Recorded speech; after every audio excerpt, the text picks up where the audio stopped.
all of our aldermen are present. And we've all sat here around this 5 or 10 minutes looking at each other, but I don't think I can start early. So we just gotta wait until 6 o'clock. So I appreciate everybody's patience. At this time, I'd like to recognize Pastor Brooks, who always is kind enough to lead us in prayer, and then Alderman Powell, who will lead us in the Pledge of Allegiance. So please stand. Let us all bow. Gracious Heavenly Father, truly we thank you for another day's journey. Father, we ask that your presence be felt here in these proceedings and these meetings tonight. Blessing this mayor and this board of aldermen in this city in which we all live and work. Father, we just thank you because you're so good to us. And we can't thank you enough for while we have breath. Thank you, thank you, thank you for life and life more abundantly. In the precious name of Jesus, we do ask it all. Amen. Amen. Attention, salute. I pledge allegiance to the flag of the United States of America and to the republic for which it stands, one nation, under God, indivisible, with liberty and justice for all.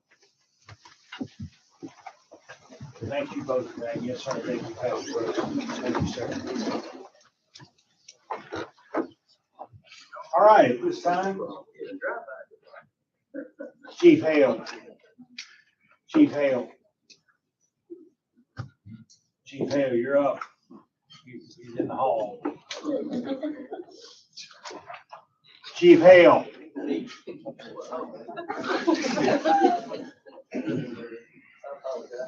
I would introduce myself.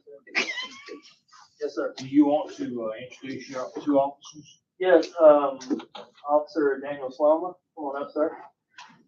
Got his wife, and is that? Mother, father, no. Okay, I didn't think so. Mother, father. Come on, Officer Ron Simpson. This is gonna be actually our school resource officer right here. This is Officer Ron Simpson. All right, you ready for me to administer oaths? Yes, sir. All right. Daniel, you'll go first, all right? Just repeat after me. Raise your right hand.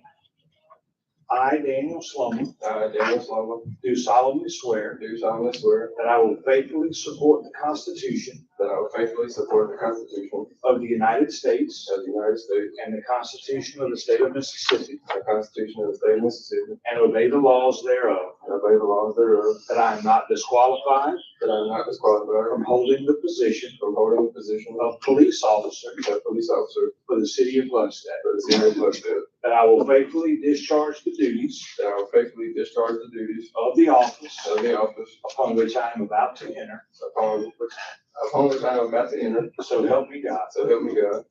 Congratulations. Thanks, sir. Thank you. Ron, you're next. If you raise your right hand, repeat after me.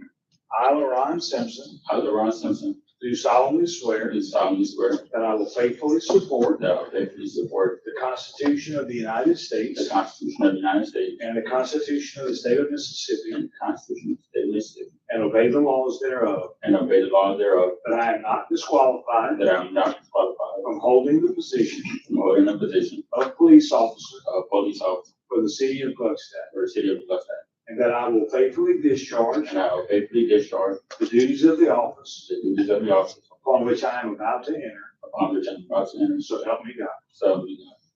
Congratulations and thank you.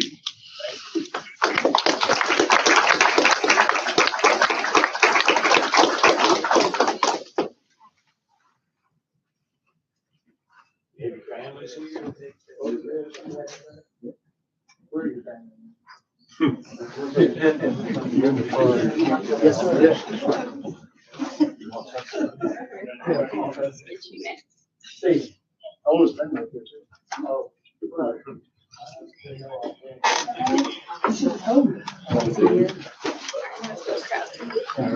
Hey, Mom and Dad. Ready? 1, 2, 3. 1, 2, 3. Thank you. Fill that out.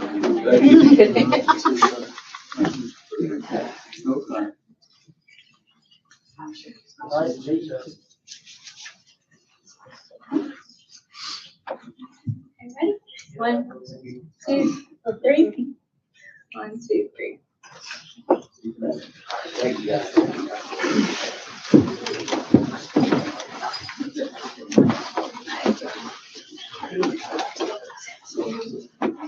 All right, at this time, I'd like to introduce the 2025-2026 Mayor's Youth Council.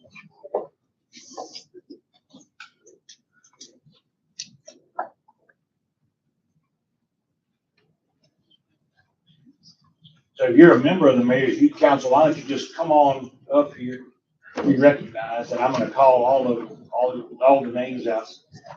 Mr. Grant, you're not the only one here, are you? Tell all your cohorts to come on up here.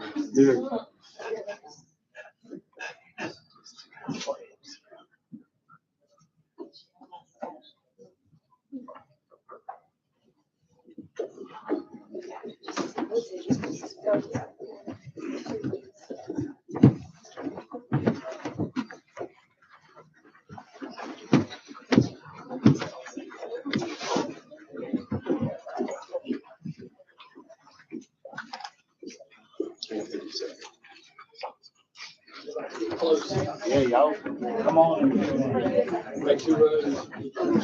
very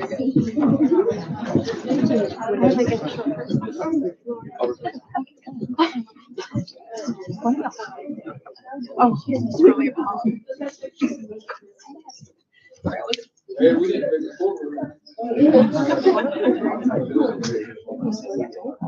All right, these are the members of the 2026 Clutchstat Mayor's Youth Council. Present here, I think, are Shelby Grant, Reese Allman, Addison Kellum, Addison Tatum, Adriana Croze, I probably butchered that, Aiden Hodge, Anvi Sethi, Ashby Robinson, Ava Bondurant, Bella Hodges, Breland Hahn, Camden Allman, Carly Butucci, Dia Gosain, Emiliano Valdez, Geriano Lewis, Karan Cambode, Kenzie Davis, Chrissy Joe Simmons, Maddie Davis, Natalie Welch, Natalie Patterson, Presley McCullough, Reagan Alexander, Rylan Hill, Sage Pendergrass, Samuel Williams, Samar Cambodge, Sophie Rainey, Tejveer Banihal, Holly Oglesby, and Holly Ware. And I apologize if I mispronounced some of your names, but congratulations to all of you being on the 2026 Mayor's Youth Council. Thank you.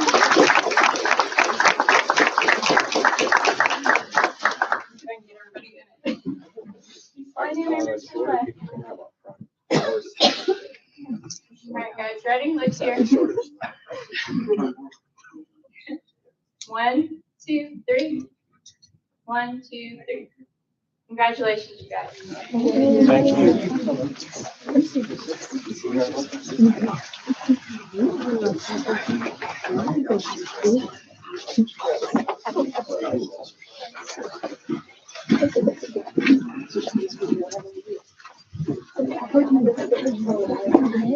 I know, I saw it. I was like, because now you've done that's what you should reading.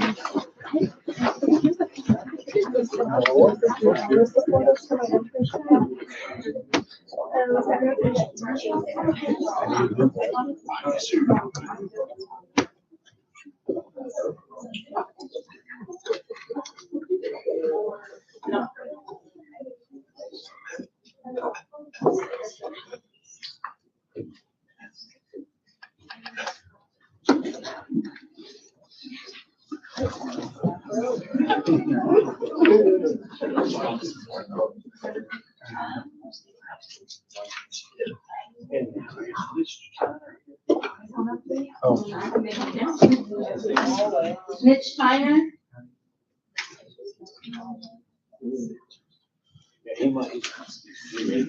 And he had requested. Yeah.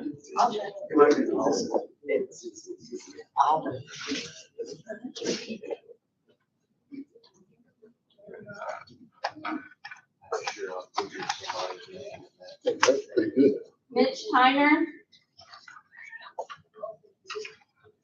Nope. All right. Yes, So sir. Mr. Tyner apparently is not present. We'll pass on item 3D, and we will now go to item 3E. recognition of National Teen Driver Safety Week. We should address that with those new drinks. Alderman Williams. Mayor, board, make a recommendation, October 9th through the 25th every year to be recognized as National Teen Driver Safety Week. As we know, unfortunately, vehicle crashes are the leading cause of unintentional death for teenagers every year in the United States. And just ask that we have recognition and show, like you said, I wish Mayor's Youth Council would have still been here. But to recognize that on the week of October 19th to the 25th every year. Okay, before the board is a resolution recognizing the week of October 19th through 25th, 2025 as National Teen Driver Safety Week. I will count Mr. Williams as, Alderman Williams as having made a motion. Is there a second? Second. All right, Mr. Taylor seconded. All in favor? Aye. Any opposed? All right, next is item 3F. Dr. Span is here for 2025 Gluckstadt Breast Cancer Awareness Memorial Walk. And we also have a special guest, Katrina Myers is here. Yes, ma'am. Welcome to you both. Thank you, Mayor Alderman. As you know, this month is breast cancer awareness. So what is breast cancer awareness? It is a global campaign to raise awareness for breast cancer, to increase screening. I'm gonna say that again, increase screening, early detection, early screening. It provides critical support for patients and survivors of breast cancer. And I want y'all to know the statistics right here in Mississippi. About 400 women each year die from breast cancer here in Mississippi. From 2016 to 2020, there's more than 11,000 females with breast cancer cases here in the state of Mississippi. Mississippi has one of the highest breast cancer death rates in the nation. So just a brief risk factors, if you don't know. First of all, is family history. That's in every disease state. Maintain a healthy weight. Overweight seems to be a big issue with cancer, not only with breast cancer, that's with any cancer. Limit our use of alcohol. Quit smoking. Those are the main things that we need to stop. We can't change our genetics, but we can change our lifestyle. So then I want to talk about early screening. When do we screen? If a female is 20 years old, starting at 20, every 3 years. If you're age 40 and over, that's every year. Matter of fact, I just had mine Monday. That's a task I do every year. So I want to just bring knowledge that it's beatable. Such as Ms. Katrina Meyer. Come on up, Ms. Meyer. You know, our breast cancer survivors are our champions. They inspire and they educate. Come on up. Good evening, everyone. Good evening. I'm Katrina Boyd-Myrick, a 12-year breast cancer survivor. And it was January 2013 that I walked into a room and discovered that I had breast cancer. No family history. And it was ironic because the year before, my mother-in-law had just died from a form of cancer. So walking into a room to hear that I had breast cancer, not knowing or not understanding that that diagnosis was about to be relayed to me was a little different. But I tell people all the time that I had a lumpectomy, not a mastectomy, because the margins was large enough for them to go around and cut out the cancer. So therefore, no mastectomy was allowed, as well as having lymph nodes removed. So going through this process, I was scheduled for 8 rounds of chemotherapy, 8 rounds of injection, and 34 rounds of radiation. Because I was diagnosed with triple negative breast cancer, which is an aggressive form of cancer for women of color. And if it's not treated aggressively, of course, I wouldn't be standing before you today. However, I only had 7 rounds of radiation and 7 rounds of injections because after the 7th round, I woke up one morning and couldn't walk because I had neuropathy in my feet. My feet was as black as those computers right there. And so for about a week, a little bit over a week, I could not walk due to that. And they were afraid if they did the next round, it may set in and become permanent. But as I tell individuals, I'm on the other side. And one thing is because of my faith. And I had a nosy 11-year-old daughter who is 24 today, who discovered my diagnosis without us telling her. And she came to us on the night that we tried to tell her about the breast cancer diagnosis, and she told us. And she said that she had been praying every night since she saw that circled on a sheet of paper. And that God told her to tell me that I just had to go through the mountain because her mother would still be here. So I went through the mountain of all this radiation, chemotherapy, injections, losing my hair, having arthritis in my knees now, in my lower back, and losing a lot of my taste buds. But the key is I'm a survivor, 12 years, and I want to thank you for having me before you tell you a synopsis of my story. And Mayor, I've got some ribbon I like for the department blood statue, wear pink ribbons for the rest of the month to bring awareness to breast cancer. Hopefully, next year, looks like we have its first breast cancer walk. And also, we're going to be doing a breast cancer presentation at one of the churches in Gluckstadt. And all of y'all are welcome to attend. It's going to be at Pleasant Green, Mount Pleasant Green. It's going to be Sunday at 10 a.m. And we're going to be doing a discussion on breast cancer. You're welcome to come. That's from 10 o'clock that morning. Also, Friday, October 17th, there's going to be a free breast cancer and cervical screening for all females ages 16 years old to up to 64. That's going to be at the Mississippi Trademark Center, right in Jackson, Mississippi. There's a phone number you can call. It's going to be 601-576-7466. That's 601-576-7466. I just want to thank the mayor and the council for just this short presentation. I'm going to leave these ribbons, Ms. Kellum. And I hope, Ms. Kellum, you get the word that we did get more funding. Yes, I did. So that's so exciting. So I'm looking for more work to be doing. Thank y'all. Thank you, thank you, thank you for coming, and Ms. Myers, thank you for your words. I know they're inspiring to a lot of people. We appreciate you both being here tonight. So before the board is a resolution recognizing, declaring the month of October as Breast Cancer Awareness Month. Is there a motion? Motion. Ms. Bates made a motion. Is there a second? Second.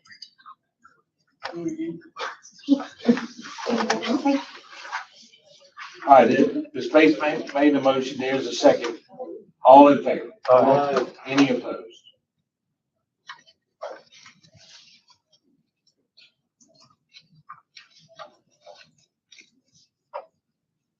All right, next, item 3G. I received an email from Mr. Ted Poor, who is the superintendent of Madison County Schools, about this proposed resolution that you have before you. As you know, there's a debate going on now in our state about school choice. And he sent me an email that indicated that the city of Clinton had adopted this resolution in opposition to school choice, and that the city of Pearl also passed a very similar resolution, and that other Madison County mayors and presumably boards were considering something similar. He sent the email to me and to me only, and I thought that it was appropriate and fair for me to at least have the proposed resolution made a part of our agenda for all of your considerations tonight, and to open it for discussion or not. If there is a motion to adopt this resolution, good. If not, that's good too. I just felt like it was appropriate for me to allow all of you guys to see it and consider it. So at this time, I'll open the floor if there's any discussion to be had on it, or if there's a motion. I would just say that lots of people have strong views on either side of the, fence on this one. And, just as a city, we don't have a school district. I would like to see us just kind of sit this one out. Okay, so you would suggest we table it? Yes, sir. Or at least wait until we see the legislation so we know what it's about. Okay.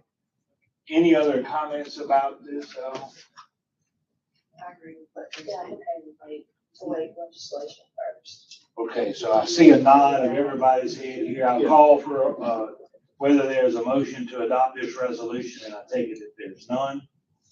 So we will, pass on it for any further discussion until a later date. But I did think it was important for me to at least bring it to you guys' attention. All right, item number 4, approval of the consent agenda. Is there a motion? Motion. Mr. Taylor made the motion. Is there a second? Second. Mr. Powell seconded. All in favor? Any opposed? All right. Item number 5 and item number 6 are FYI matters. Are there any questions about the monthly budget reports or bank reconciliations? You may have noticed that you got sort of 2 monthly budget reports. You got one for the end of last fiscal year and then a current one beginning for this fiscal year. If there are any questions, now's a good time to ask them. All right, let's go to item number 6. Item number 6A, consideration of city IT services contracts. Ms. Keller.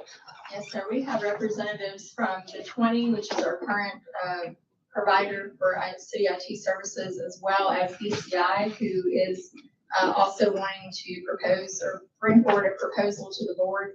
I would recommend that we allow each of them a few minutes to talk about their proposals and what they can offer the city. Okay. Starting with Ms. Susan. She's from the. I guess since I'm the legacy IT company, I'll go first. Ms. Flanagan, is that correct? Yes. Okay, Ms. Flanagan, welcome. Thank you. I'm the account manager for, y'all as our client. I've actually been with the company 10 years.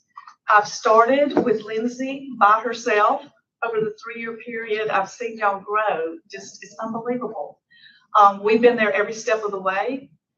We've helped you open up your new facilities. We've done all the networking, the security. I do want to let you know that security is the company's #1 goal for you, which obviously is very important for the city and all our clients. One thing that I value with the 20 is it's not just our local branch that's available. This company is nationwide, and we have resources and access to all of those teams to help us with projects. The other thing I want to mention about our contract is it does include projects. I looked at the hours that we've spent this year, January through September, and we have contributed 338 hours of time to not only day-to-day activities, but the projects that the city needed. I think that's really a value because any project that the city clerk, the police department, obviously the other departments that are involved has, then that is included in the contract. And I just want to make sure you are aware of that. The contract also is geared towards growth. So as you grow, we do price by device, by user.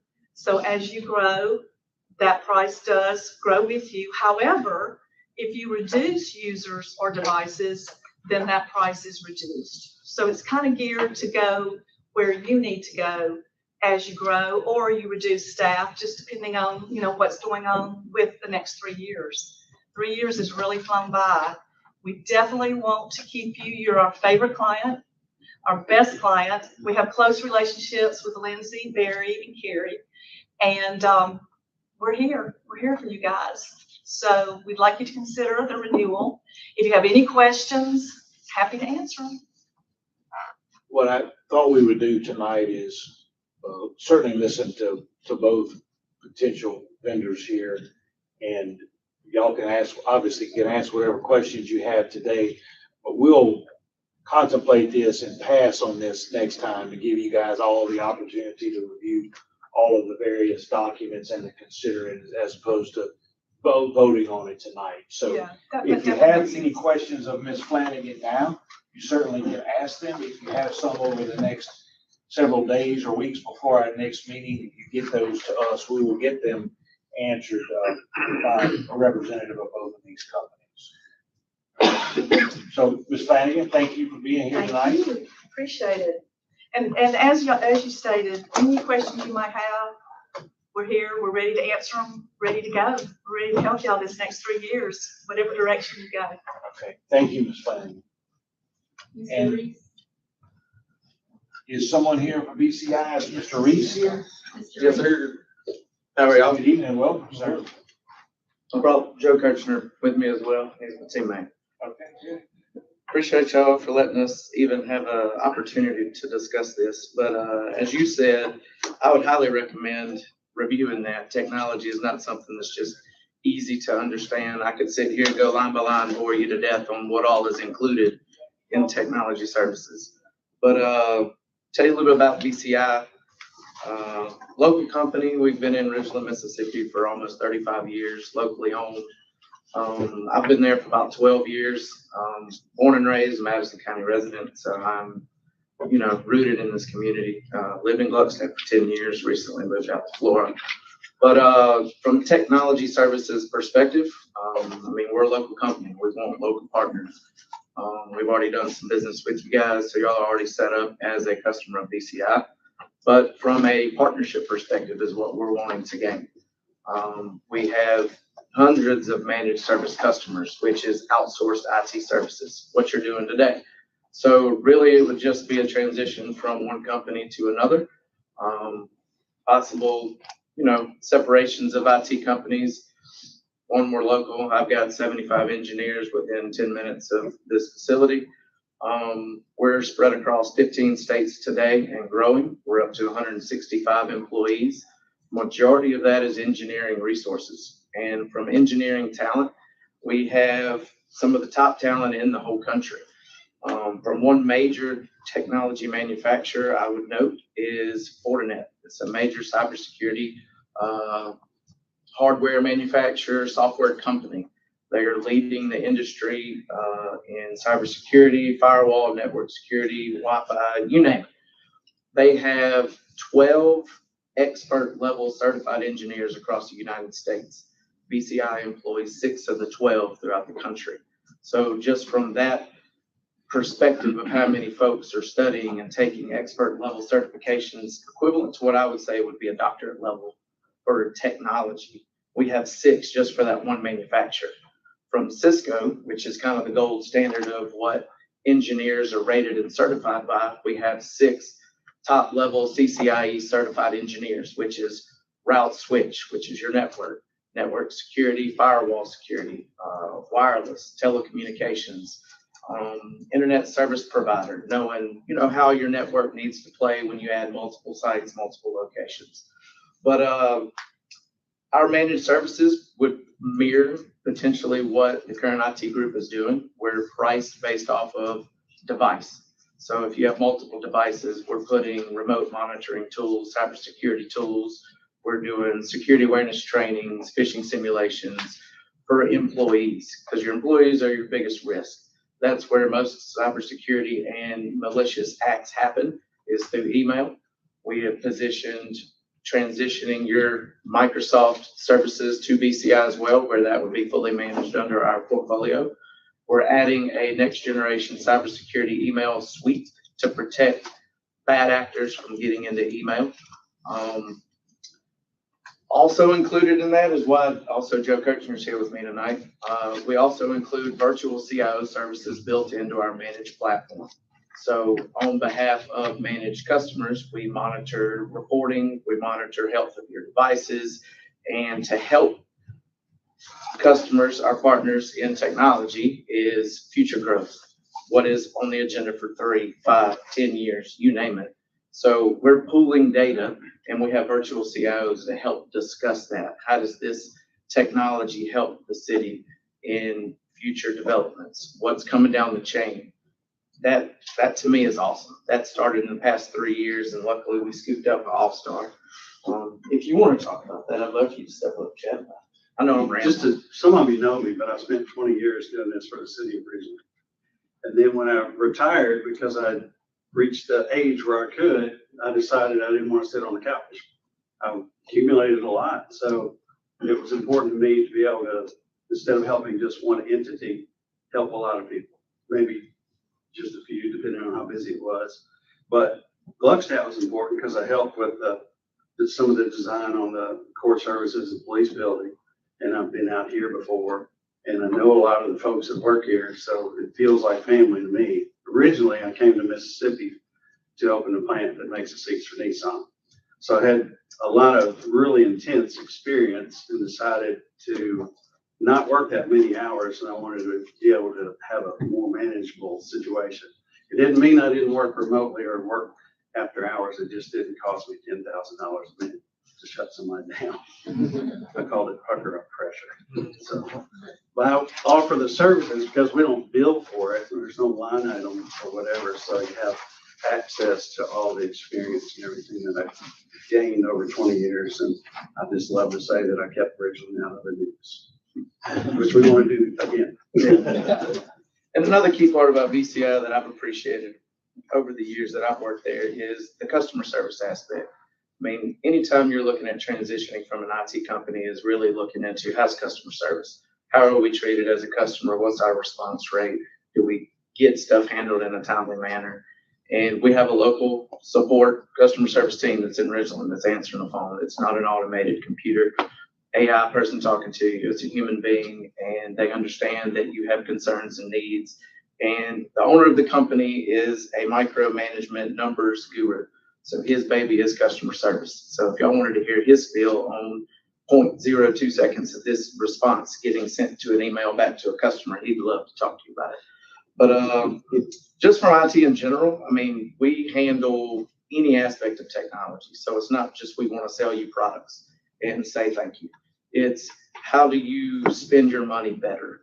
Because everybody's got to spend money on technology. You transition technology every 3, 5, 7 years, more than likely. So how do you better budget for that?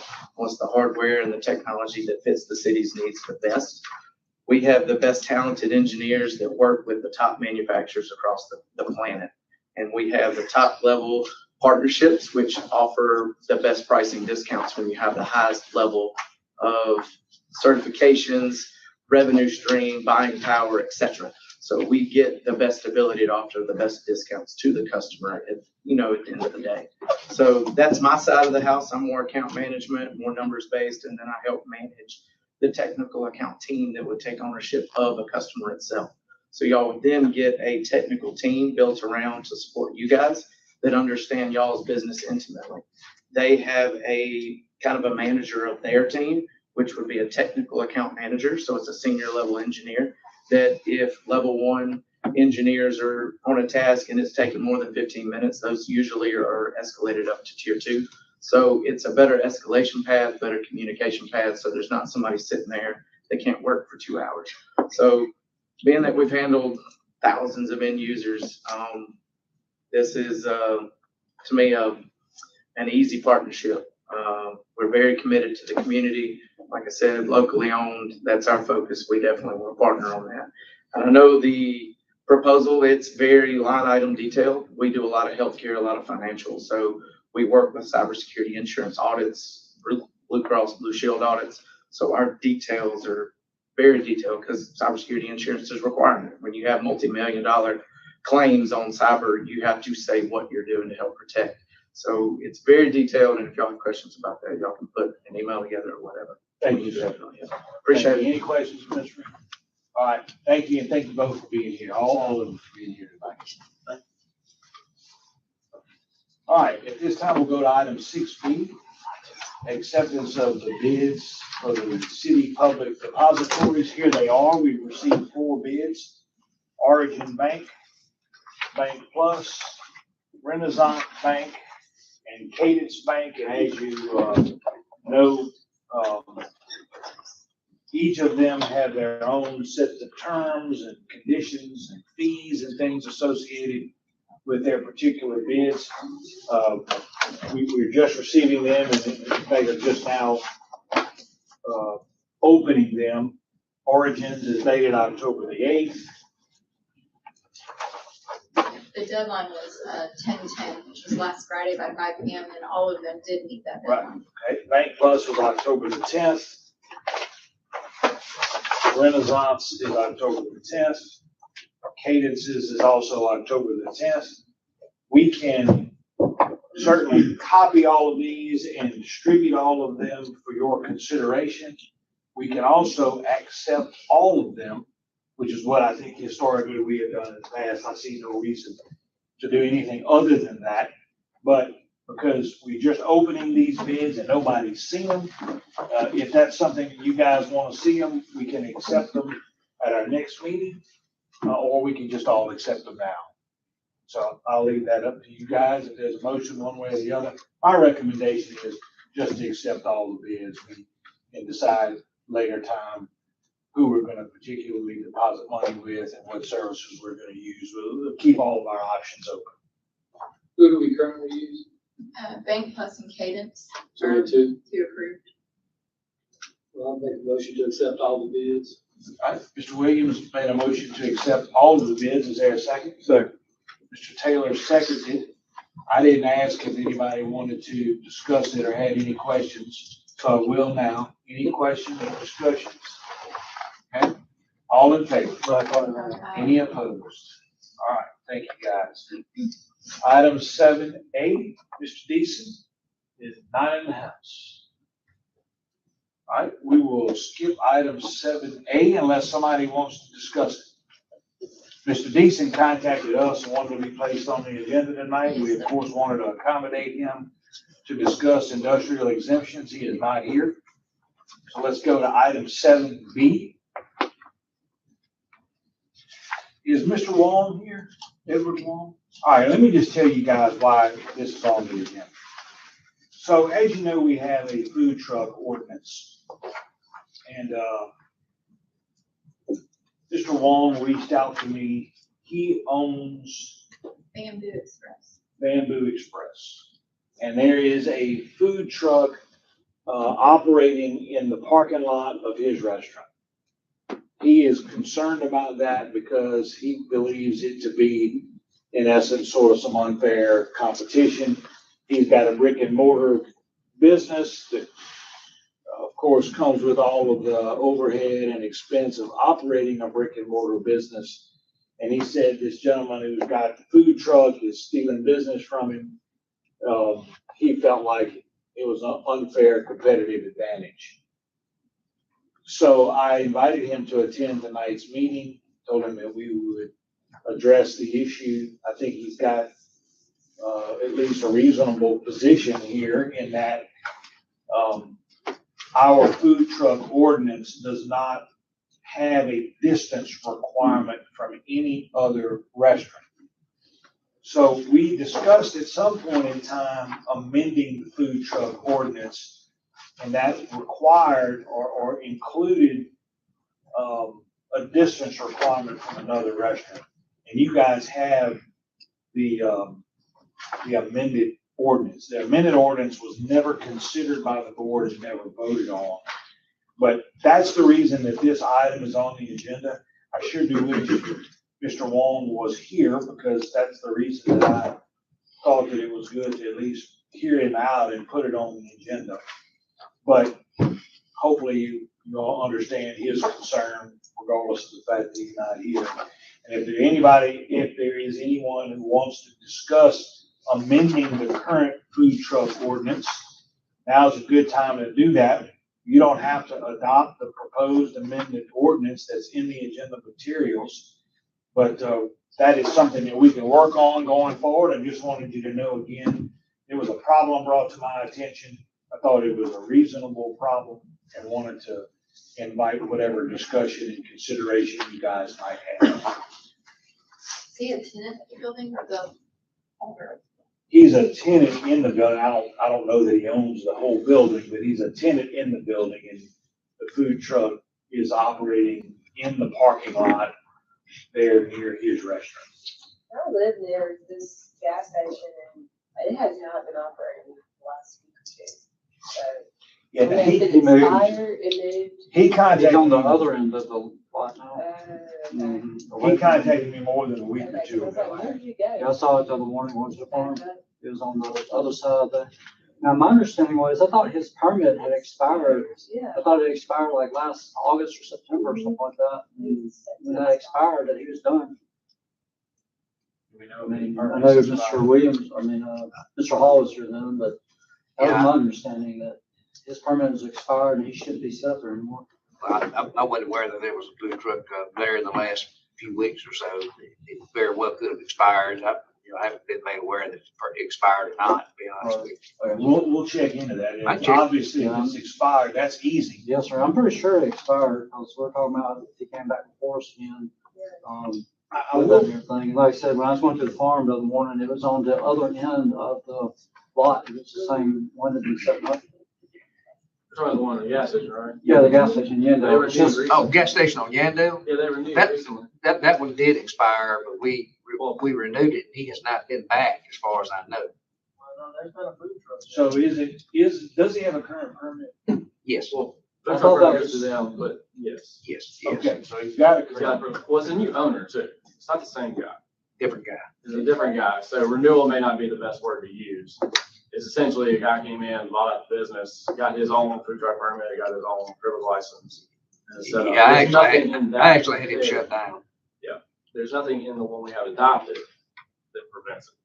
What's the difference in those two restaurants being right next door to each other than any of the other strip malls we have with two restaurants? You know, I asked him that same question because I think I knew the answer, and he's like, well, you know, there are two brick and mortar restaurants next to one another. At least we are somewhat similarly competing on a same basis, that we both have to pay rent, we both have to pay all of the things associated with each operating a brick and mortar restaurant, whereas his position is this guy's operating at a much lower overhead because he just got a food truck.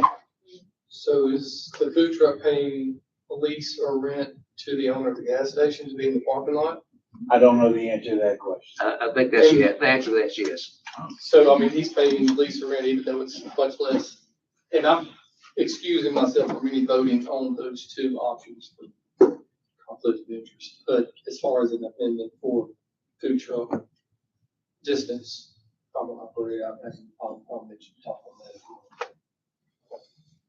I'm in the food business, so I don't need to vote either way. Okay, well, right now, like I said, y'all have the ordinance that we have enacted. And it does not have any sort of distance requirement. The proposed amended ordinance that I think was previously prepared and we for whatever reason, it was never adopted, contains among other things, a 200-foot distance requirement. So if you look at item 5, section 5.2 requires mobile food vehicles may not locate within 200 feet of any restaurant, residence, church, school, etc. So this proposed ordinance may help alleviate Mr. Wong's problem or his complaint. So I take direction from you guys if you want to adopt this proposed amended ordinance as provided, then I'll take a motion to do that. If not, if you want to table it and have further discussion or make amendments to this proposed ordinance, I'll hear that too. So is there a motion on the floor at all? There. Yes, sir. Did you say 200 feet from school? Yeah, if you'll look at, Because I say we, there's oftentimes food trucks at all of our favorite schools. And I mean, they're in the parking lot. Now, not daily basis, it's special functions, but we may want to look at how that's worded. I would recommend tabling it. May the first. Sounds like Ms. Campbell has made a motion to table any further discussion of the item. Is there a second? Second. Ms. Bates seconded. All in favor? Any opposed? I have that as as 4-0 with Alderman Williams abstaining. Is that accurate? Correct. Okay.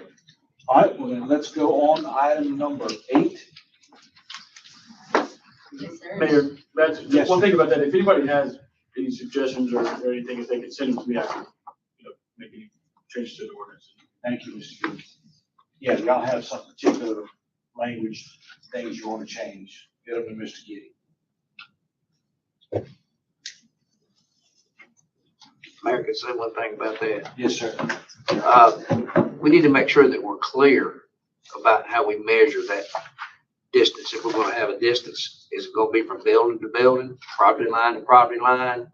How is it to be measured? Because from an enforcement standpoint, you need to have it clear in the ordinance what we're doing. So. Yeah, and what's the new food truck that's on Gluckstadt Road? It's in the lot next to the Shell station? Snow cone. Snow cones. Yeah. Those people, we've had a couple of meetings with them here. They were concerned about a distance requirement because if it was 200 feet, they would have to put that snow cone truck almost on Gluckstadt Road.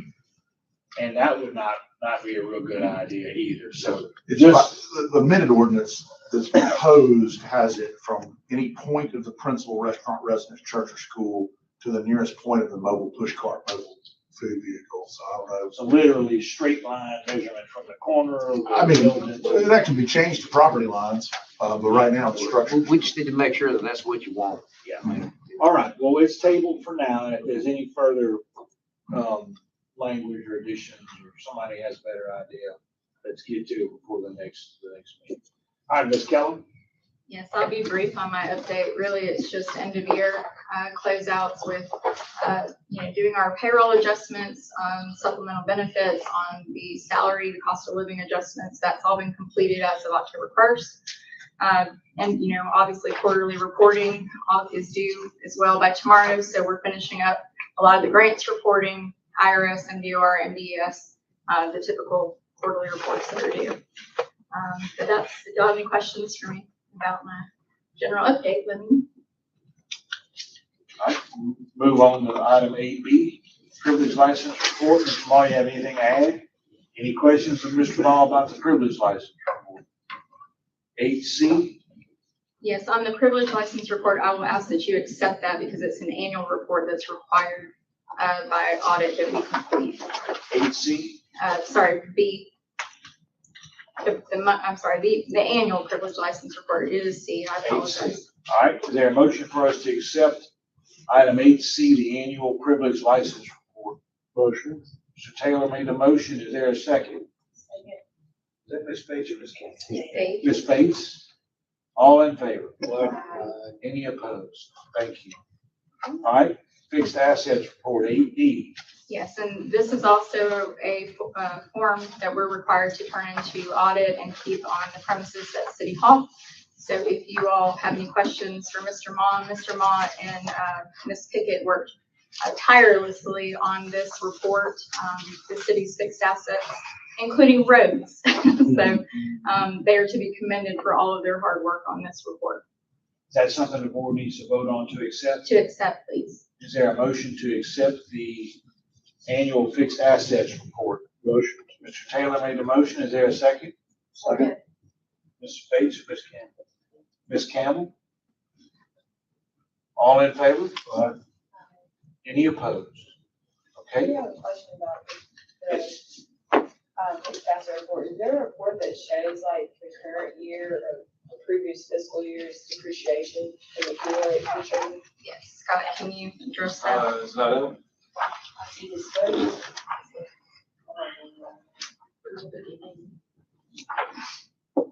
Most of it has like accumulated depreciation on the asset listing report.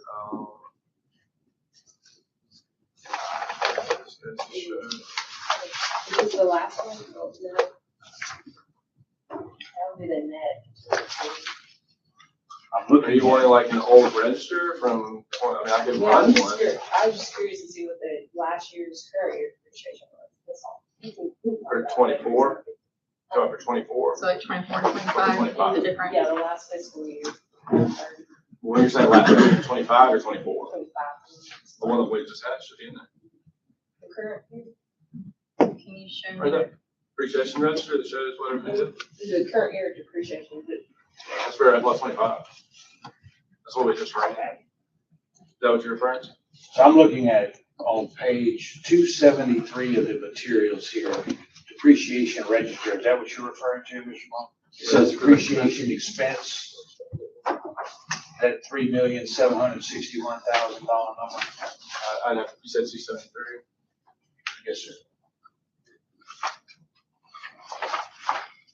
We can pull a report from FY Yeah, 24. that's 25, and that's the depreciation we ran on. Because basically how we do, we have, because this our auditor wants it, we snap that each year. So FY going all the way back from 21, there's one that, it's not here, but what we've done is I'll depreciate based on 21, then 22, 23, 24, and then now 25. This is 20, should be in there, it's 25 report of, you know, any assets that were picked up or has been there, they're depreciated, that's through that time period. The 21, 25, is that for the full year?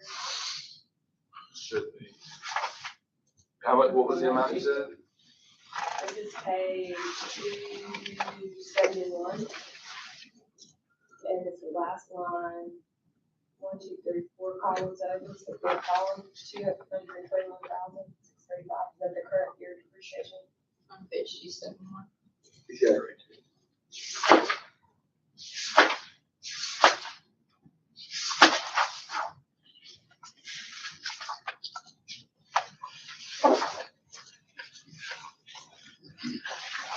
So this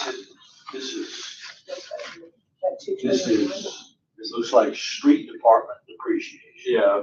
This is For the total year? street department depreciation for 1 year. That's what it looks like. Am I reading that right? But the bottom line is total, that's just for streets. Is that that one? That's what Right here it says total, very last line. That's for all of the fixed assets, right?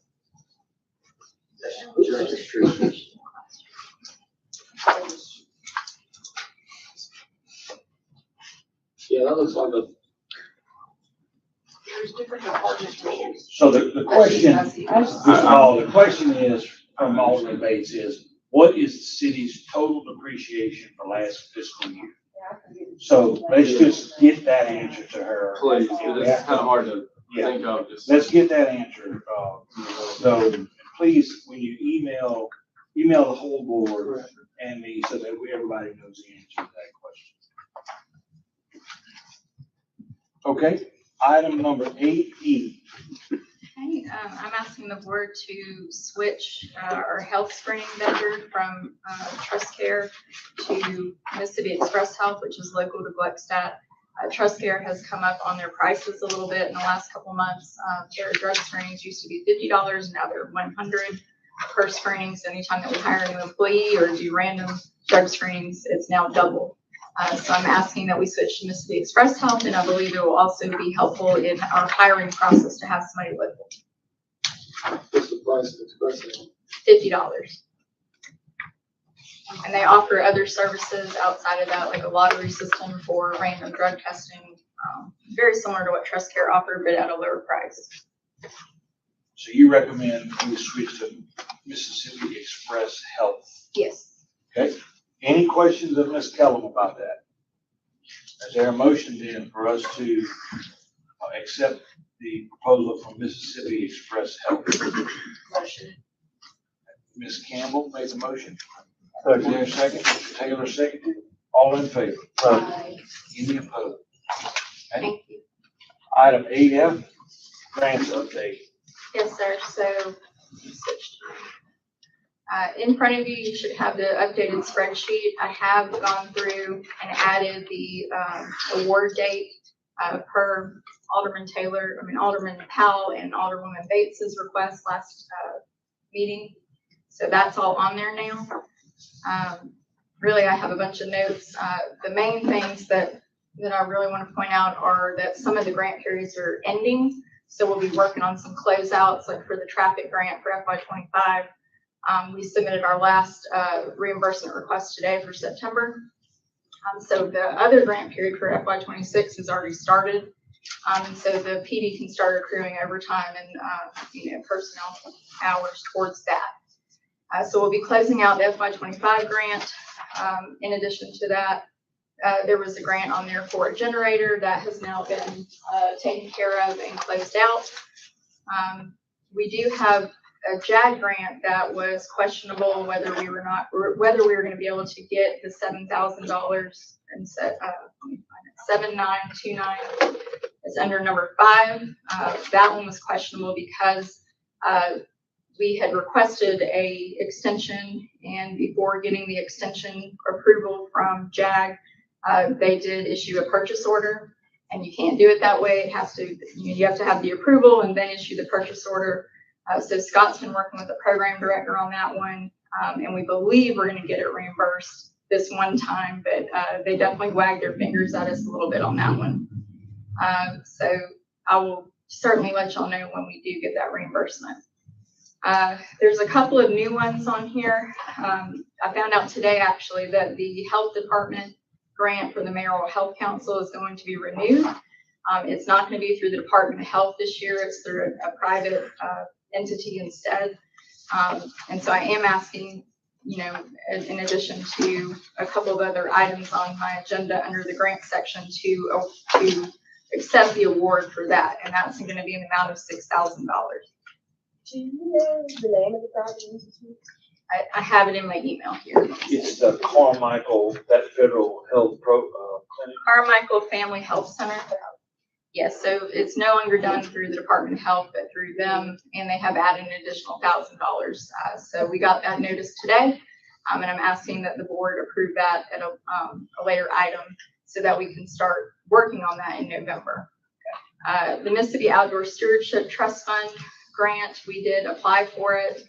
If you'll remember, this was to do preliminary work on a potential park for Gluckstadt, muck excavation, bank stabilization, erosion control, to the tune of 1.8 million is about what we were asking. And the board did approve at the last meeting for us to, file for it, with the understanding that there may be a match of 200,832. So that has been done, and Chris worked very, very hard on that. And we actually got a compliment from the program director on how well this was put together. So applause for Chris. He did a great job. Also, the America 250 grant, that deadline is coming up in December. So I'm working diligently on putting together a proposal for that. And I'm leaning towards a historical kind of maybe a walk around cities, the city of Gluckstadt on the website, doing a historical update and kind of bringing in, Carrie Vinegar maybe to help me with some of Gluckstadt's history. But there's a virtual walk that you can do that would be 20,000 or so that they would allow to go towards it. Or we could do like a flag, project. There's a number of different things. So I'm kind of playing with those, but I'll bring them to you probably in November for formal approval to, file for it. Let's see here. Is there any questions? I know that was a lot of information, but really all of my notes kind of explain the status of everything and closeouts and whatnot. And if y'all have questions, please let me know. Okay, thank you, Ms. Kellum. Item 8G, we need approval to withdraw from the congestion mitigation grant. You see the letter that we put together to Ms. Callender with CMPDD to do that. I simply need the authorization to do that. So is there a motion to allow us to withdraw from that? Motion, sir. Mr. Taylor made the motion. Is there a second? Second. Mr. Powell seconds it. All in favor? Aye. Any opposed? All right. Item 8H. Request to accept the Homeland Grant Award for the trailer And generator? Yes, so Carrie Miniger worked very hard on 2 grants, and one was for a trailer and a generator, which is this one. And the next one that's up for consideration is for radios for the police department. That deadline is tomorrow to accept the award and sign the agreement. So I need approval for you all to accept it, and then the mayor be able to sign all the documentation related to it. All right, 8H, is there a motion to allow us to accept that grant? Motion. Mr. Williams made a motion, is there a second? Second. Ms. Campbell seconded, all in favor? Aye. Any opposed? All right, item 8I, is there a motion for us to accept the radio grant? Motion. Mr. Williams made a motion, is there a second? Second. Ms. Bates seconded, all in favor? Aye. Any opposed?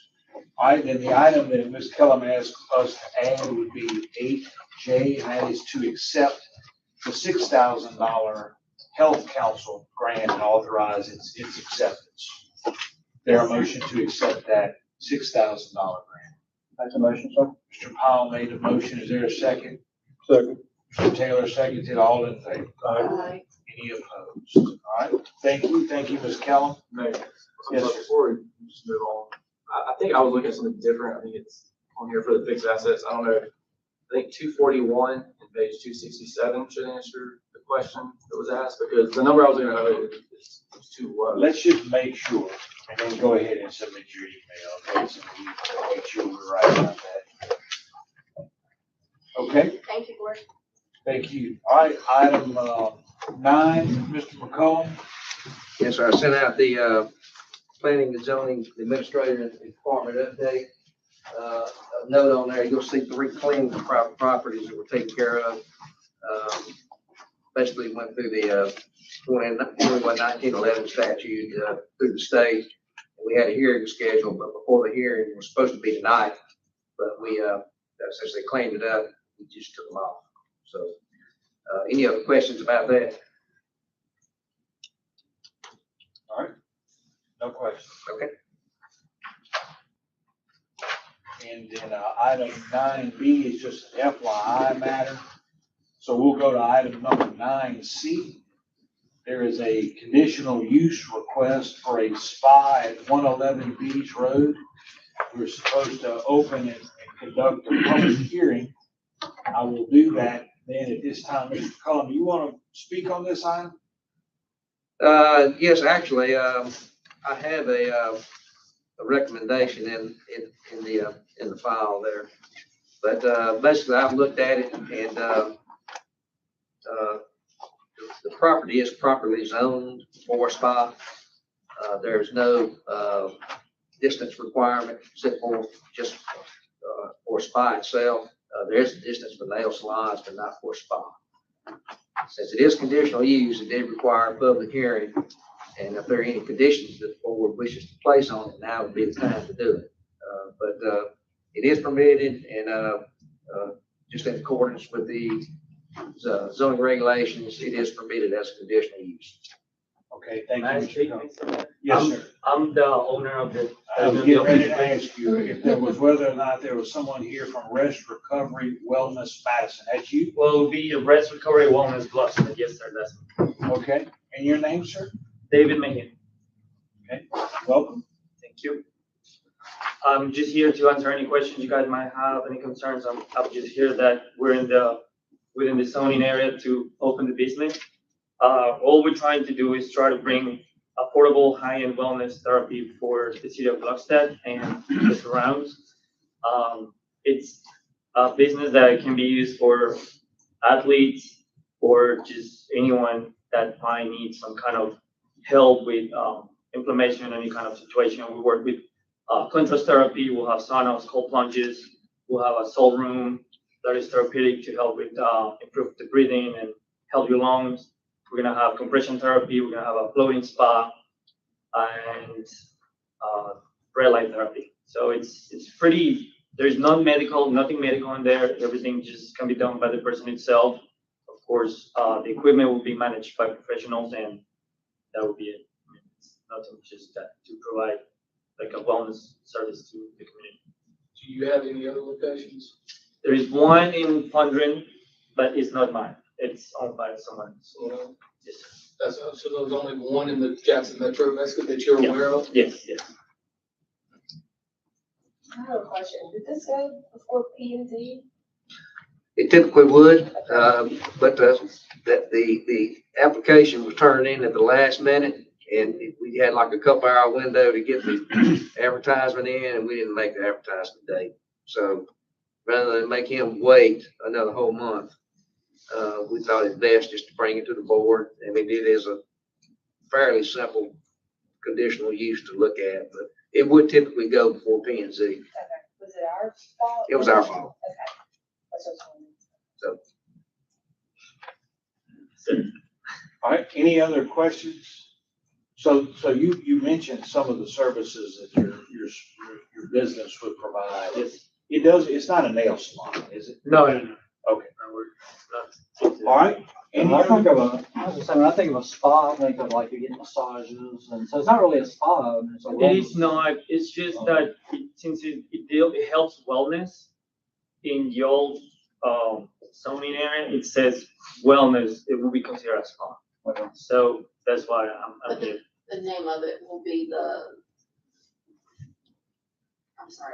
Rest Recovery Wellness of Gluckstadt or Madison? Gloucester. Okay. Yeah, and it's basically the same one that's in Jackson, just a different owner. Yes, I'll be the owner of this one, the one in Jackson. Owned by someone. Yeah, I looked at the website, it's completely different than anything we have. Okay. Thank you, sir. Thank you. Is anybody else here to speak either in favor of or in opposition to this proposed conditional use? All right, with that being said, I'll close the public hearing now. I just want to verify for the records. So, because there was a receipt for the publication in the newspaper, but not the actual notice. So with the newspaper publication, it did describe the request and tonight's date, time, and place. And it was physically posted on the property as well. yes, Okay, all right. Okay, so the public hearing, item 9C, is now closed. 9D is for your consideration of the conditional use request for the spa at 111 D's Road. So is there a motion to adopt the resolution granting the conditional use? Motion to adopt. Mr. Taylor made a motion to grant the conditional use request. Is there a second? Second. Is that Ms. Campbell? Ms. Campbell seconded. All in favor? Any opposed? We'll revise the order to reflect, he gave us a different name than that which is contained on the application. And I haven't checked Secretary of State's website, see if that's a registered business. I don't know if it's a DBA or not, but we'll revise the order to reflect, again, the board's wishes are granted to Gluckstadt. Yes. Yes. So, all right, we'll get that to the clerk before mayor signatures affixed to it. Thank you, Mr. Scanlon. Thank you, sir. Thank you. Item 9E, Hederman Brothers Site Plan Consideration. Mr. McCollum. Yes, the Planning and Zoning Commission, at its regular meeting on September 23rd, unanimously voted to approve the site plan, that was presented. And, I also, in my capacity as Planning and Zoning Administrator, do recommend approval as well. Any questions at all or discussion about the Hederman Brothers site plan? All right, is there a motion to adopt or approve the Hederman Brothers site plan? Make that motion, sir. Mr. Powell made the motion. Is there a second? Second. Ms. Bates seconded. All in favor? Any opposed? All right. Item 9F, Wellspring Church variance request. I know everyone is familiar with that. Is there a motion then to grant the requested variance? Motion. Mr. Taylor made the motion. Is there a second? Second. Mr. Powell seconded. All in favor? Any opposed? All right, item 9G, discussion of establishing an architectural review committee and guidelines. You see what Mr. Giddy has put together and provided to us is an ordinance establishing an architectural review committee. Mr. Giddy's here, and I'm sure he can answer whatever questions any of you might have.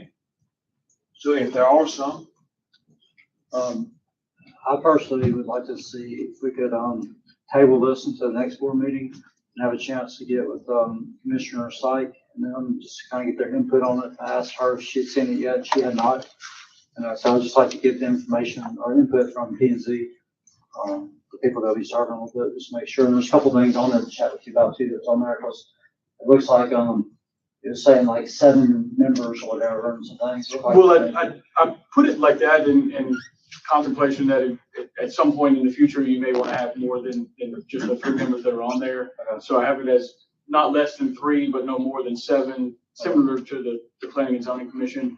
Just in the future, that way, if you wanted to add additional members to the committee, then you could at that point. We don't care if they'll table the vote, but we were hoping for a little bit of discussion, because this is one of the items that we were kind of told to draft something. Right. Not being the elected officials, we had no idea what you wanted to do, so we're trying to read your minds a little bit here, which we are not good at doing. So I'm not asking for you to vote, but if you have any specific ideas that you would like to say, I would support X or I would not want Y, Z to be in it, we'd love to hear that now, but we certainly would invite the input of the ARC as well. Sure. I would say that, I mean, they're all looking good to me. I said that one question, I have it up to 3 versus 7 or whatever. I guess the other part would be, so the information comes in, typically, they have to have it in by the 31st, correct? The first? By the 1st. So in reality, these people are gonna need to meet probably the following Thursday or something at the 1st or whatever, to sit down and get this so that they can get the P and Z, so it's the P and Z on time. I wouldn't rush it that quickly. I would say if they get it in by the 1st, then they would make the Thursday, say they make the first Thursday of the month, the next month. That way they have time for them to look at it. So if they do it for the next month, and we're pushing it back a whole month, right? Am I working on it? Yes, it would be. But I mean, they have other approvals to get, they got to go to P and Z for approval of their site plan anyway.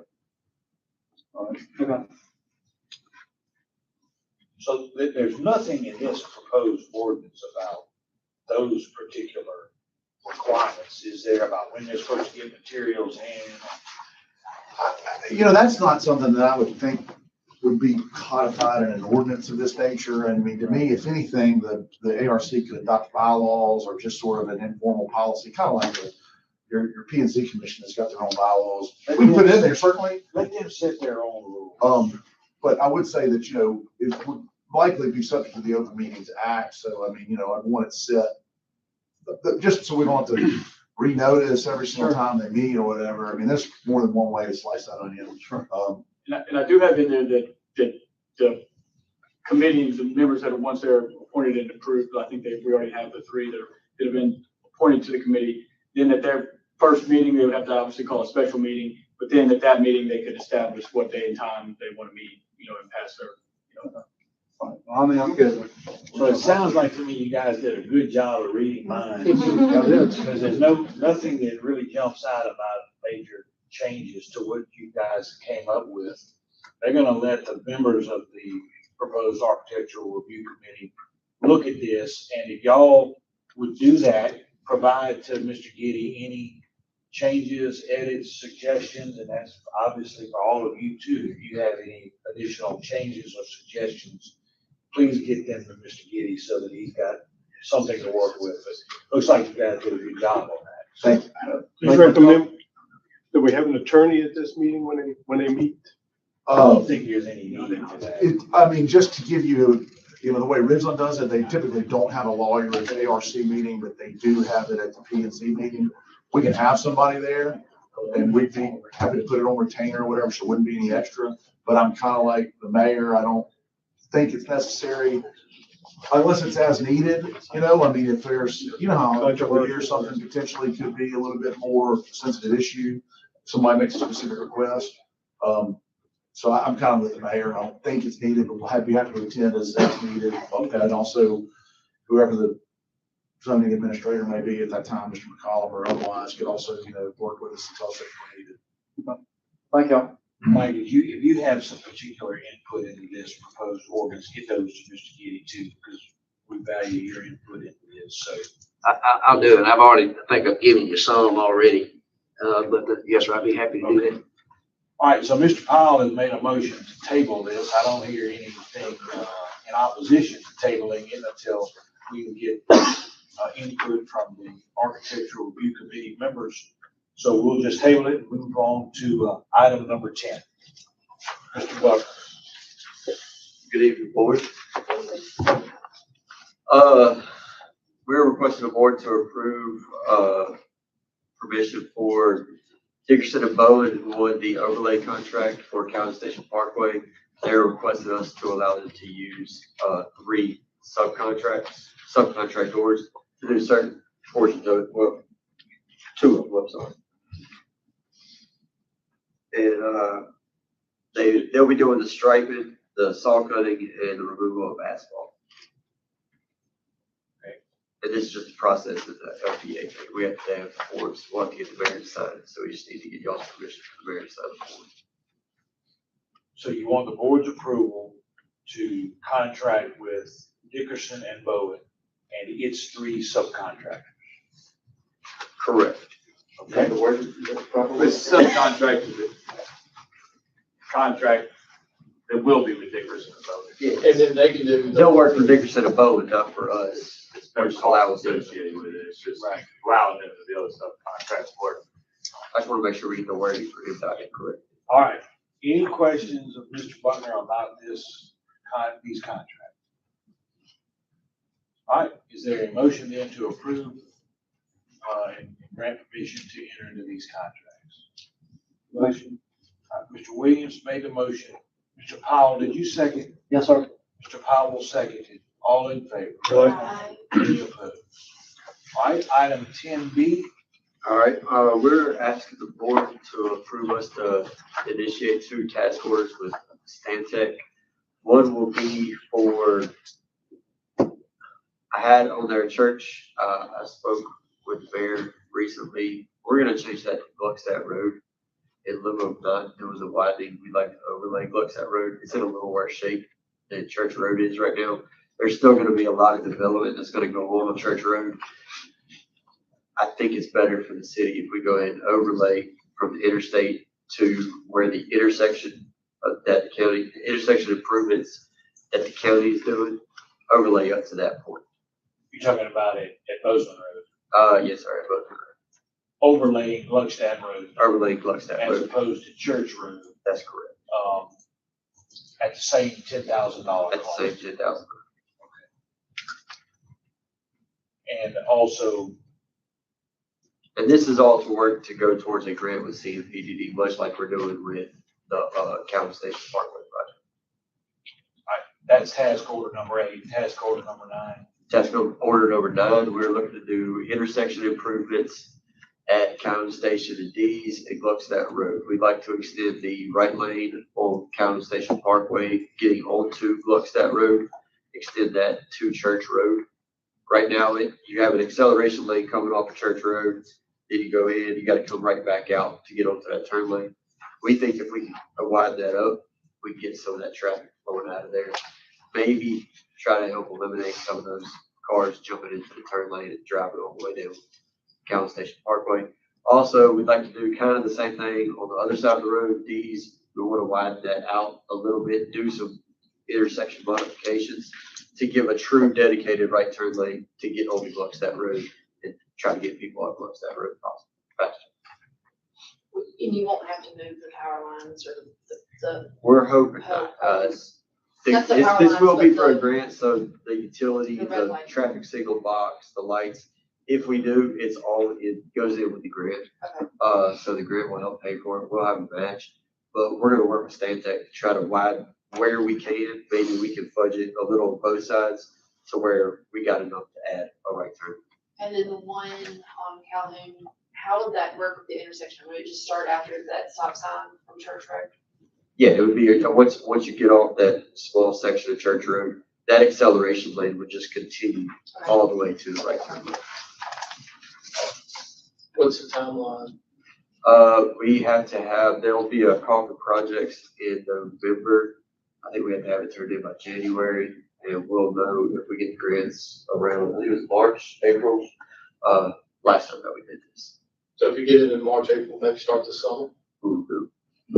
County Station Parkway, we got awarded in 24, and we really wanted to get it paid this summer. We're gonna push to get it paid before December, but depending on things go, it might be springtime before we do it, unfortunately. But we'll push to do it as soon as we can.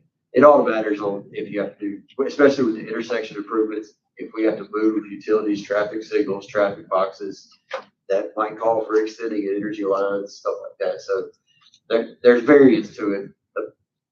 The overlay for Gluckstadt Road should be a lot quicker than the intersection improvements. Do you recommend doing the overlay prior to all the construction traffic we're about to have, or after? As on Gluckstadt Road? Well, Gluckstadt Road, of course, is the main entrance and exit. And with the new construction we talked about last board meeting, would it be better to hold off and overlay after all that heavy equipment's coming in and out? I think the state that the You're road the is expert, in, I'm yeah, asking. the state the road is in right now, it would be complete disrepair. By the time all that gets done, we need to do a good rehab of it and get it back up to our standard so that it can handle that heavy traffic. So it's about a year and a half, 2-year turnaround. That's about it. All right, is there a motion then to approve task orders 8 and 9? Make that motion. All right, Mr. Powell made the motion. Is there a second? Second. Mr. Williams seconded. All in favor? I will say this is just to get them to start the engineering. So by November, December, we'll be bringing the plans up for y'all to vote for that. All right, item 10C. All right, sorry to read that. We are looking to purchase some survey equipment. This would be basically a tablet with a satellite antenna on top of a rod. And by using that, we could do some rough surveying. We can't do anything legal wise. I'm not a legal surveyor, but we would be able to do some rough surveying and light engineering ourselves. If nothing else, we can do the surveying for the engineering companies and be able to do small projects in-house, ditch cleaning, things like that. It helps us determine elevation. It also helps us survey in all of our city property, all the streetlights that we have, all the signs, curb and gutter, sidewalks. We'll all have a survey quality documentation and data for that, which we can then put into our GIS system and build our own data from that point. I actually did this in Madison for about 8-10 years. So this is exciting for me if we can get it. And I can teach some of the guys to do it. All right, any questions of Mr. Buckner about purchase of survey equipment? Looks like the quote will be $12,575.19. Yes, sir.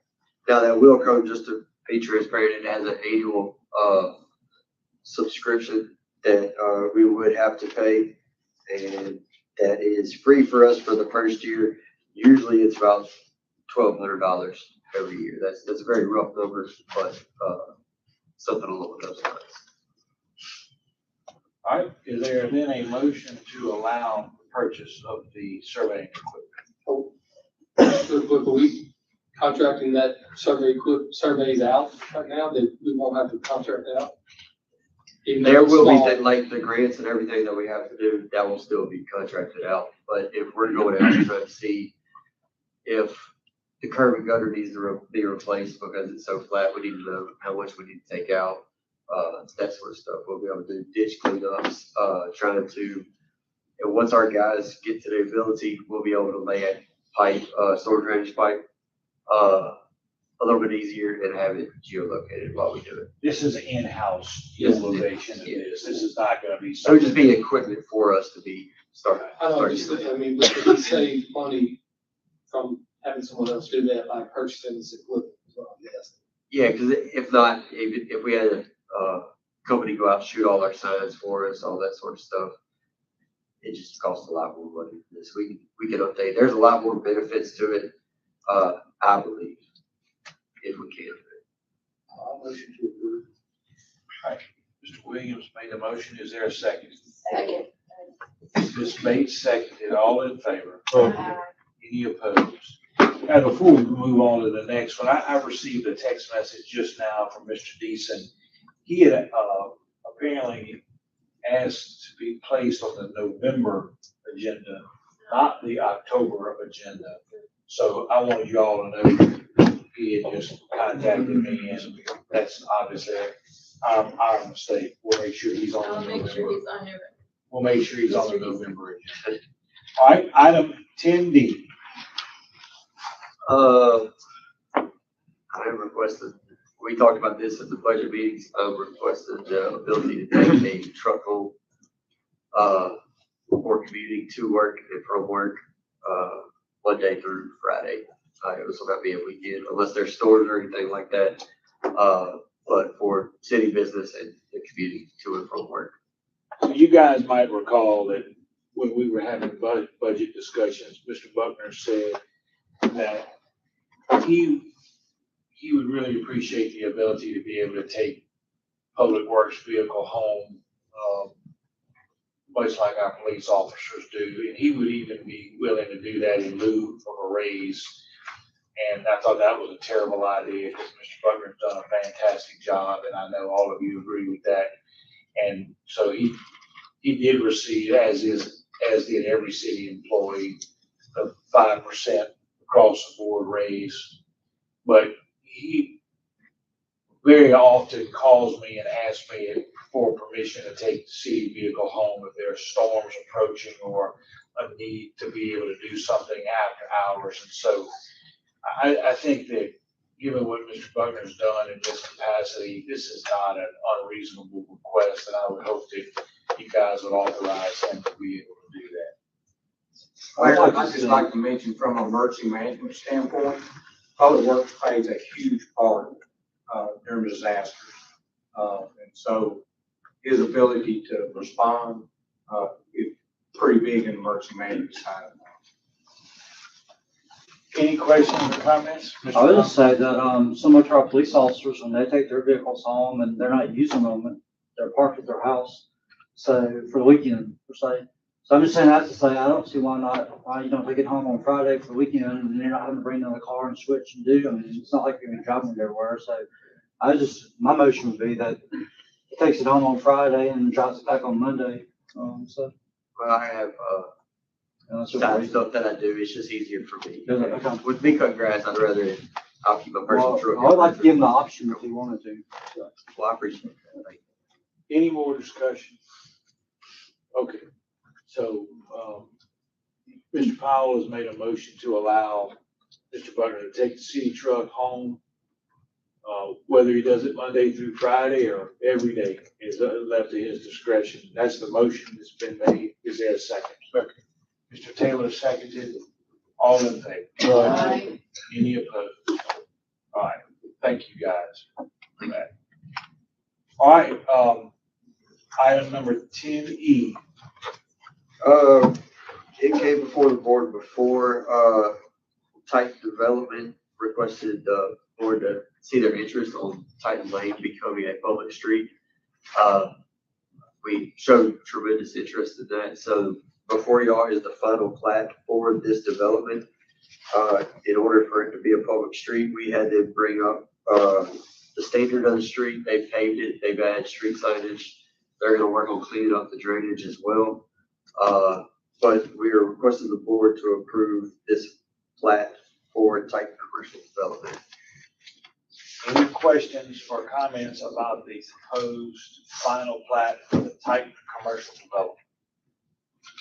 All right, is there a motion then to approve the final plat for the Titan Commercial Development?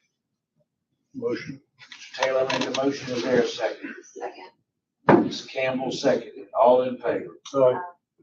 Any opposed? All right, item 10F, you guys might remember we had some question about whether or not a guardrail could be installed on Buckstadt Road. The answer apparently is no. in the way that it's been designed so far. Not enough ground to put it in. That's correct. You need to have a minimum, I think it was 4 foot of cover, and we do not have that there. It's significantly less. If we were to put it in there, somebody were to hit it, we could be at fault for not having enough cover and have it there. It's not adequately safe enough for a vehicle to actually hit at a high rate of speed. So the issue was there was an accident there, I think. That's correct. Somebody, maybe a parent of the child, of the person who was involved in the accident raised a concern about whether there was a guardrail there. We didn't know whether it was feasible or not. Now we know that it's not feasible to do that, so we have, I think, done our due diligence to try to And all address the issue. all we're required to have is those culvert warning signs or object warning signs that are placed. They are out there now. They're on either side. So we'll just make sure that they say this. Will we follow up with the individual, we'll let them know? Yes, I'll follow up. Yeah. She actually sent me an email, but I was gonna wait till our decision made before I followed back up with it. All right, any other questions or comments about 10F? That's just an FYI matter. All right, thank you, Mr. Butler. Thank y'all. Chief Hale, item number 11. Good evening, y'all. General update, we had, since the last board meeting, 6 felony charges, 1 simple assault, 1 DUI, 3 possession charges, 1 petty larceny, 1 shoplifting, and we wrote 207 tickets. We've been busy. I want to brag a little on my guys, because I think they deserve it. September the 18th, McCarty, Rob, and Huff and K9 Muji went out and made a traffic stop where they've got several bags of meth on the interstate. That guy was charged with careless driving and aggravated traffic, so he's going to get some time. Give y'all an update on the pursuit that occurred that went into Canton, and 2 subjects lost their lives.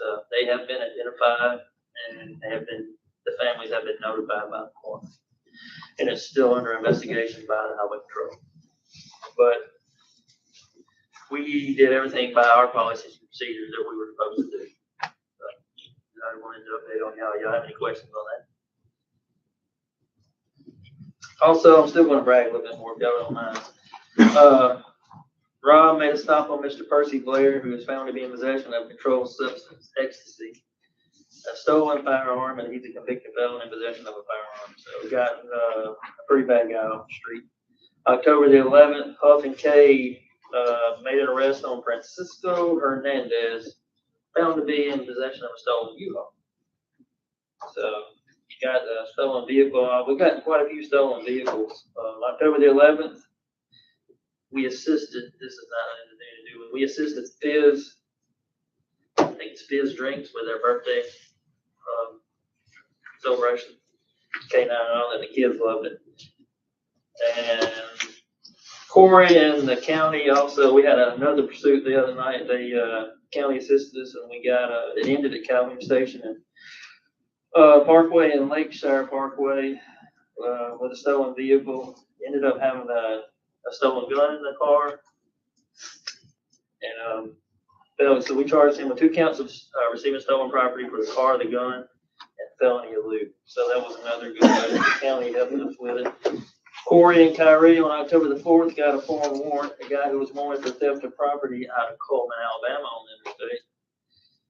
And last but not least on that, we helped out, I think it was last Saturday or what, with a boot drive for the Burn Foundation of America at the intersection of D's and Flugstadt Road. And I will say that I had a lot of fun. We all had a lot of fun. The people in this area showed up and showed out.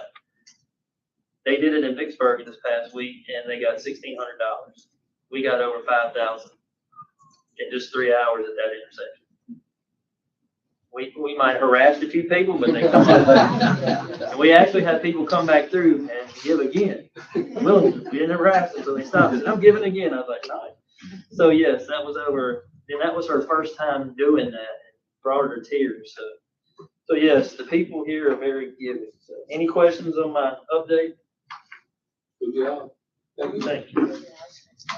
Yeah, we had a pretty busy week. All right, item 11B. Yeah, on this one, of course, as you know, we had, during that pursuit, my assistant, well, my assistant chief here had a, wreck avoiding an object in the road. Thankfully, he didn't hit that object. And which kind of speeded up the process of us getting, we were already in the process of getting him a vehicle. So we want to purchase a 2025 Ford F-150. It's actually a police response vehicle. So. Is this one of those we already approved previously, or is this new? I mean, it's in the budget to purchase a vehicle, but no, I'm asking for forgiveness. I had 47,000 in there. We got 2 quotes, but I misread what he gave me. It's actually 47,400. Oh, yeah, it's awesome. Yeah.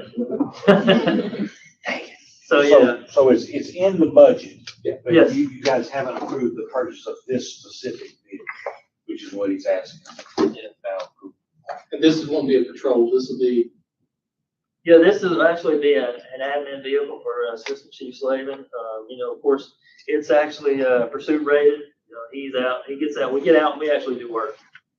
I mean, that pursuit we were in unfortunately ended bad, but the admin was the only one there working that day and we were the one in the pursuit, so yeah, he's also in the SWAT team. So yes, this will be working on the streets too. all right, so Chief Hale wants approval to purchase this vehicle at the cost of $47,400. Yeah. From, make a motion for approval. I'm sorry? He's approving. Oh, you made a motion? All right. Mr. Williams made a motion. Is there a second? I'll second. Yeah, I have one question there real quick. Mr. Howard, second. Did I read it correctly that the lights and stuff are already installed on that truck? 100 lights and stuff on it? Or did I read that incorrect? No, I think we're That's just, just the deal. yeah, we're just Just the gonna, vehicle? yeah, we're gonna have that, all that installed and all that. I don't know what I was reading. And it's gonna be it's gonna be black with no marking on it. It'll be undercover. I like the top end.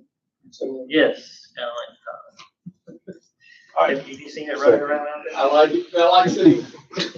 Mr. Williams made a motion, Mr. Powell seconded. All in favor? Any opposed? All right, Thank you. you want to buy an 11C 2026 Ford Explorer. Yep, I know the mayor's probably said that thing before. I'm just ready, can't wait to blow through some money. But really, these are actually, these are actually hard vehicles to get. You know, actually, I think, Slavin spoke with them today and they're like 2 or 3 months out on, before we'll be able to get them. And, you know, every police department in the state will be trying to get them. So we want to go ahead and we got the, quotes. We want to go ahead and get approval by y'all to get them as soon as they come out. We want to be able to put our hands on them. We, had some discussion recently and I had a couple of sleepless nights behind this because I try to please everybody. And at the end of the day, you know, we came to the conclusion that we were going to keep them white and keep them the same design that we had starting out with that police department. So, which I think is a good looking vehicle. All right, so 2 vehicles, they're on state contract at the price of $42,803 Yes, sir. each. Is there a motion then to approve the purchase of these vehicles? Make that motion, sir. Mr. Powell, second the motion. Mr. Williams, seconded. He All said- in favor? Hang I'm on sorry. a second there. He just told me, with the engine option, it actually come out to be how much? It's per vehicle, it's 45. 45, 653. Did I miss that? If you scroll onto that, the state contract page, it shows the base price and then, 47.